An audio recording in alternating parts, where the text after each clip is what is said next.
Are you worried that your college isn't good enough to get you into a great career? So what, you didn't go to an Ivy League college? I'm about to give you solid ideas. If you take the time and the effort to do all of these things well, you can end up at the same exact job as the Ivy League students. Many can testify to that. Hi, I'm Jordana. I'm a college counselor that does videos on getting into and getting through college. And this is my mic dragging down my shirt, ruining my whole look. Anyways, I was once named one of the top counselors in my city, and that's without going to an Ivy League or elite college. Because graduating from college, no matter how highly ranked it is only the first step. So getting right into it, consider your competition to be the other students at your school. Then think, what's going to give me the edge among other people in my major? And don't believe the hype. There are some non-Ivy League schools that rank higher in specific programs than some Ivy League schools. If you want to meet people in similar fields, get access to potential mentors, hear prominent speakers in the field speak, get career advisement, go to a professional development conference, or join your field's professional association at a student rate. No matter what college they went to, all of the professionals in your field will be there. And I'm all about working smarter, not harder. So submit your essays, research papers, and projects that you had to do for class, also to peer-reviewed journals, online magazines, and competitions. And while you're at it, apply for prestigious scholarships and fellowships too. All of that can go on your resume.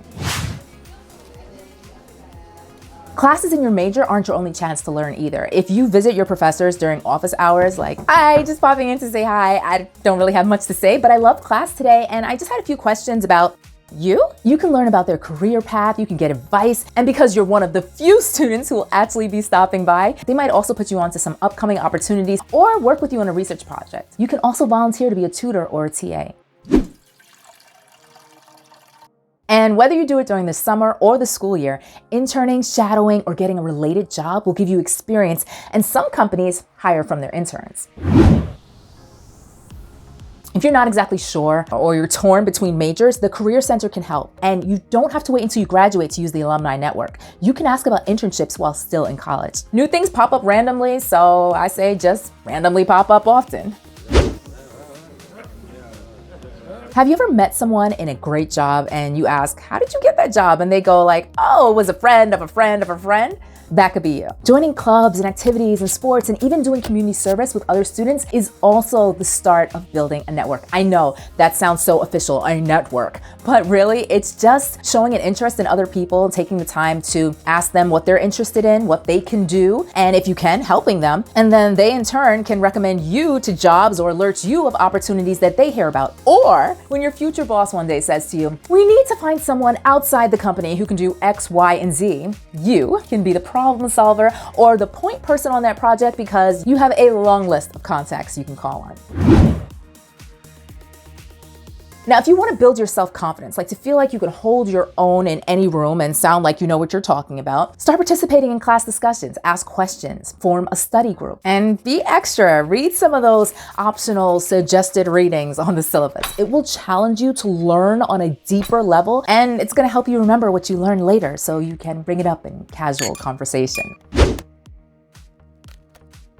You know those classes that you see in the course catalog that you have to read the description to know what it is? If it's a higher level course that's unique or addresses new technologies, ideologies, or practices, take it. If it's relevant to your field, it'll be impressive and it will excite your future employers because you're in the know on what's cutting edge.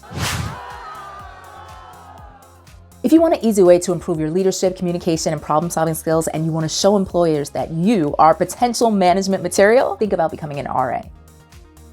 Up your technology skills, whether it's building a website or building an app or using social media, or you can even earn an online certification and get some professional skills. And you can branch out beyond your campus to the city or the town of your college. You can get some pretty sweet opportunities related to your field in public service. In bigger cities, they have positions that you can just apply for. And in smaller towns, sometimes you can just come up with an idea and volunteer.